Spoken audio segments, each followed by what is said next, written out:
Good morning students. कल मैंने आपको पार्टनरशिप पे एक वीडियो भेजा था जिसमें मैंने उसका मीनिंग और फीचर्स के बारे में बताया था। आज मैं उसको एक्सप्लेन कर देती हूँ पार्टनरशिप का मीनिंग क्या होता है। लेकिन इससे पहले हम जॉइंट हिंदू फैमिली बिजनेस और सोल ट्रेड के बारे में पढ़ चुके हैं। ये हम सारे फॉर्म्स ऑफ बिजनेस पढ़ रहे हैं। एक सोल ट्रेड होता है, एक जॉइंट हिंदू फैमिली बिजनेस होता है और थर्ड जो फॉर्म है बिजनेस का उसका नाम है पार्टनरशिप। तो सबसे पहले इसका मीनिंग पढ़ेंगे।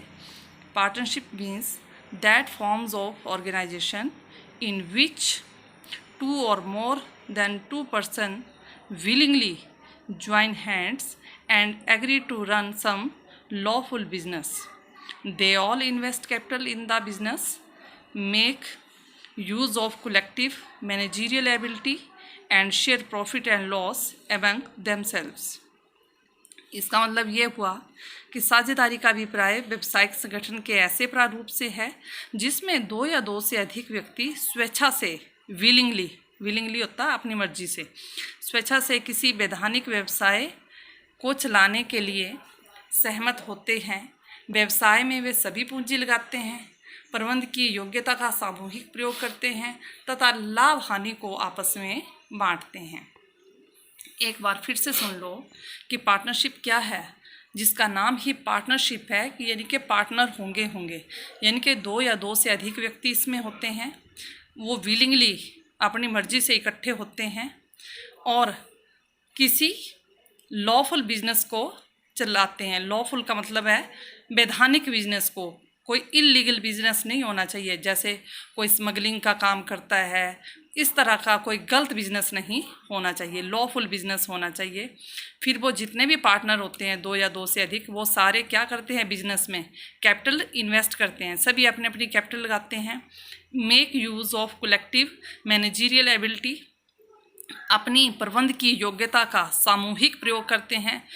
जिस पार्टनर में जो योग्यता होती है वो सभी अपनी अपनी योग्यता का यूज़ करते हैं। And share profit and loss among themselves, और जो भी पार्टनरशिप बिजनेस का प्रॉफिट और लॉस होता है उसको आपस में बांटते हैं। यानी कि सोल ट्रेड था तो उसमें एक ही व्यक्ति होता है, एक ही व्यक्ति जो है वो कैपिटल इन्वेस्ट करता है और जो भी प्रॉफिट और लॉस होता है वो सारा का सारा उसी का होता है। जॉइंट हिंदू फैमिली बिजनेस में क्या होता था कि जो फैमिली मेंबर होते हैं वो ही मिलकर जो है वो बिज़नेस को चलाते हैं और जो भी उसका प्रॉफिट एंड लॉस होता है वो सारा का सारा उस फैमिली का ही होता है। अब पार्टनरशिप में क्या होगा, जितने भी पार्टनर होंगे वो सभी इसमें कैपिटल लगाएंगे, सभी जो है वो अपनी अपनी एबिलिटी का प्रयोग करेंगे और उसके बाद जो भी फर्म का या बिज़नेस का प्रॉफिट और लॉस होगा उसको आपस में डिस्ट्रीब्यूट करेंगे। अब आई इसकी definition. Partnership is the relation between persons who have agreed to share the profit of a business carried on by all or any of them acting for all। ये Indian partnership act 1932 section 4 के according जो है वो इसकी definition दी गई है। क्या है इसकी डेफिनेशन, एक बार फिर से बता देती हूँ हिंदी में भी। भारतीय साझेदारी अधिनियम 1932 की धारा 4 के अनुसार क्या है इसकी डेफिनेशन कि साझेदारी उन व्यक्तियों के मध्य एक संबंध है जिन्होंने ऐसे व्यवसाय के लाभ को परस्पर बांटने का समझौता किया है जिसे वे सब चला रहे हैं या उन सब की ओर से कोई एक चला रहा है। कहने का अर्थ ये है कि पार्टनरशिप में 2 या 2 से अधिक व्यक्ति होते हैं, वो आपस में बिजनेस का जो भी प्रॉफिट होता है उसको डिस्ट्रीब्यूट करते हैं और ये जो पार्टनरशिप बिजनेस होता है वो कैरिड ऑन बाय ऑल, या तो जितने भी पार्टनर होते हैं वो सभी के द्वारा चलाया जाता है और any of them acting for all, या उन सब में से किसी एक के द्वारा जो है चलाया जा सकता है। आपस में वो समझौता कर लेते हैं कि ठीक है या तो सारे के सारे ही बिजनेस को चलाएंगे जितने भी पार्टनर हैं या उनमें से कोई एक जो है वो चला सकता है। अब आए इसके फीचर्स। तो फीचर्स जो है वो इसके मीनिंग से ही निकल जाएंगे, बहुत इजी हैं। सबसे पहला है मोर देन 1 पर्सन, एक से अधिक व्यक्तियों का होना। तो जैसा कि इसका नाम है पार्टनरशिप तो इसमें जो है वो एक से अधिक व्यक्ति होते हैं।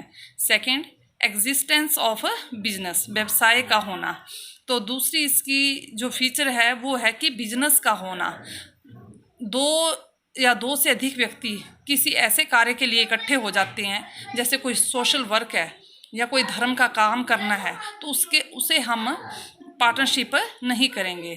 दो से अधिक व्यक्ति इकट्ठे होंगे, लेकिन उनका मोटिव क्या होगा, बिजनेस रन करना और प्रॉफिट अर्न करना, तो उसे ही हम जो है वो पार्टनरशिप कहते हैं। किसी धर्म के काम के लिए या सोशल वर्क के लिए दो से अधिक व्यक्ति इकट्ठे होते हैं तो वो बिजनेस नहीं कहलाता। बिजनेस का होना ज़रूरी है। बिजनेस वो होता है जिसमें जो है वो प्रॉफिट अर्न किया जाता है, वस्तुओं और सेवाओं को, गुड्स और सर्विसेज को बेचा जाता है और जो है वो प्रॉफिट अर्न किया जाता है। थर्ड है profit motive and sharing of profit. उद्देश्य क्या होता है, इसका लाभ कमाना और उसको आपस में बांटना। तो पार्टनरशिप का मेन मोटिव ही यही है, प्रॉफिट अर्न करना और उसमें जितने भी पार्टनर्स हैं उसमें बांटना। फोर्थ है अनलिमिटेड लायबिलिटी, असीमित दायित्व।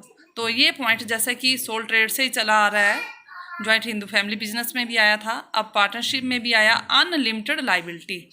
जो भी पार्टनरशिप में जितने भी पार्टनर होते हैं उनकी लायबिलिटी जो है वो अनलिमिटेड है। अनलिमिटेड का मतलब असीमित है, उसकी कोई सीमा नहीं है। अगर लॉस होती है पार्टनरशिप में तो जितने भी पार्टनर्स हैं उनकी पर्सनल प्रॉपर्टी को बेचकर जो है उस लॉस को पूरा किया जा सकता है। नेक्स्ट है यूटमोस्ट गुड फेथ, अत्यंत सद्विश्वास। अब पार्टनरशिप है तो जितने भी पार्टनर्स होंगे उनको एक दूसरे पर क्या करना पड़ेगा, फेथ करना पड़ेगा।